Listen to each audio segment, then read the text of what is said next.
a gente convidou aqui para o nosso estúdio o consultor financeiro, professor Moisés Martins. Professor, obrigado pela sua presença. Eu já quero emendar uma pergunta, falar desse impacto, porque num primeiro momento existia a expectativa. O pessoal falava, será que vai chegar a bomba? E chegou. A gente trouxe que Presidente Prudente teve uma das maiores reduções em todo o estado. Fato é que, se chegou a bomba, quando chega ao mercado, por exemplo, na questão do frete, lembrando que o óleo diesel ainda é uma questão sobre essa redução, né, professor? Boa tarde.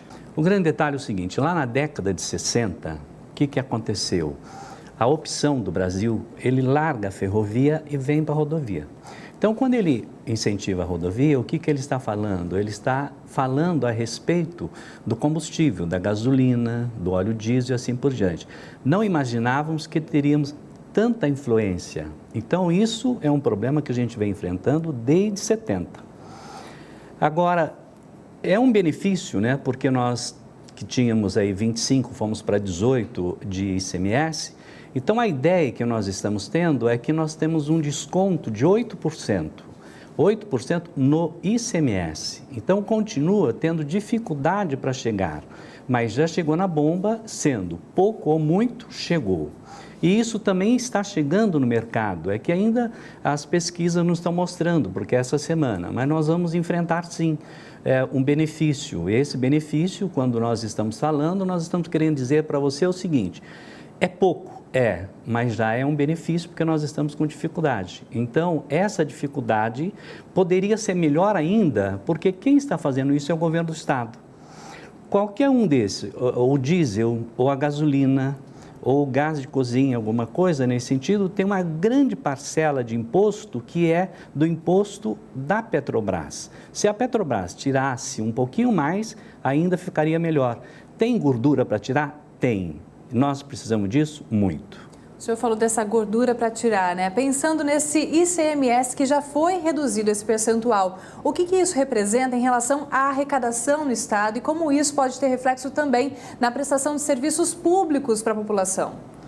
Então, o benefício, ele vem, mas ele traz um problema. Porque, qual é o problema maior? Se você tem que 40% da arrecadação ela é destinada 30% para a educação e 10% para a saúde, e aí vai por diante. Só essa parte que nós vamos comentar aqui para vocês entenderem um pouco melhor.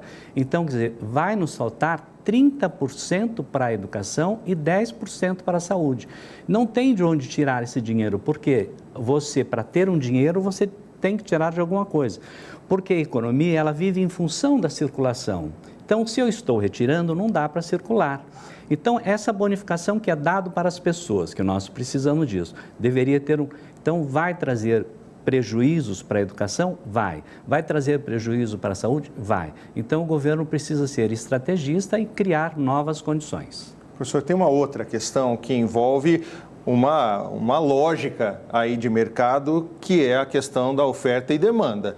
A gente está vendo o pessoal olhando para o preço da bomba lá e falando, opa, baixou, quero encher o tanque. E o pessoal correndo aí, fazendo as contas e tentando aproveitar esse preço com medo que volte a subir. Essa busca aí desenfreada pelo combustível, pelo preço um pouco mais baixo, pode afetar o preço também?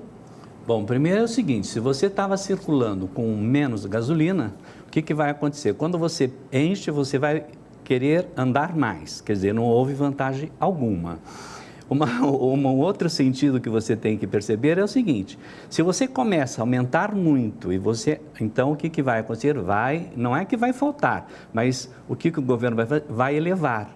Então esse consumo que as pessoas estão procurando, olha, eu não estava andando muito, agora ele tem que ter a precaução.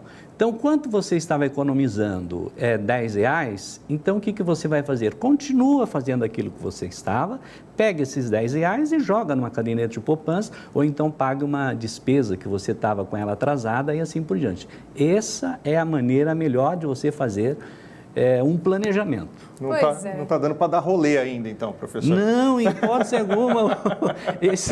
Esse rolê que todo mundo gosta. Eu tenho... Então, eu já disse aqui uma vez para vocês, volto a repetir. Vai para a TV Fronteira, alguma coisa, moramos perto, vai em 2, vai em 3 e volta no mesmo horário, combina sobre isso. Então, tudo isso é planejamento de você evitar e evitar também que eleva o combustível, o preço do combustível. É aquela história, né, professor? Tudo que aprendeu sobre economizar, ajustar um pouquinho aí, pegar aquela carona, combinar com um amigo, tenta não desaprender, não criar uma nova necessidade de novo, né? Então, para você imaginar, tudo que a gente fala, estamos baseando antes da pandemia. Esqueça, nós tivemos a pandemia, a partir de agora é uma nova era. A economia agora cria outros modelos, que aqueles modelos já estavam antigos. Então, o que você tem que fazer hoje? Se reestruturar daquilo que temos para hoje. Não é falar, olha, imagina assim, eu ganhava R$1.000 antes da pandemia, hoje estou ganhando R$1.000, minha vida está a mesma coisa. Não, a sua vida está no mínimo 40% menor. Mas o grande detalhe de tudo isso é que nós precisamos aprender a planejar. O planejamento, ele passa então pela educação financeira, educação de tudo isso que nós estamos discutindo aqui, que é um bloco.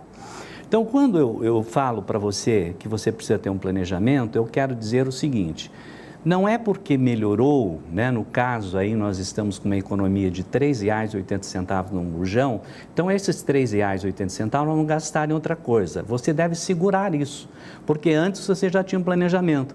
Ah, professor, mas eu não consigo, mas pelo menos um você consegue. Então, se você tiver R$1 depositado, além daquilo que você tinha, isso vai te ajudar lá na frente.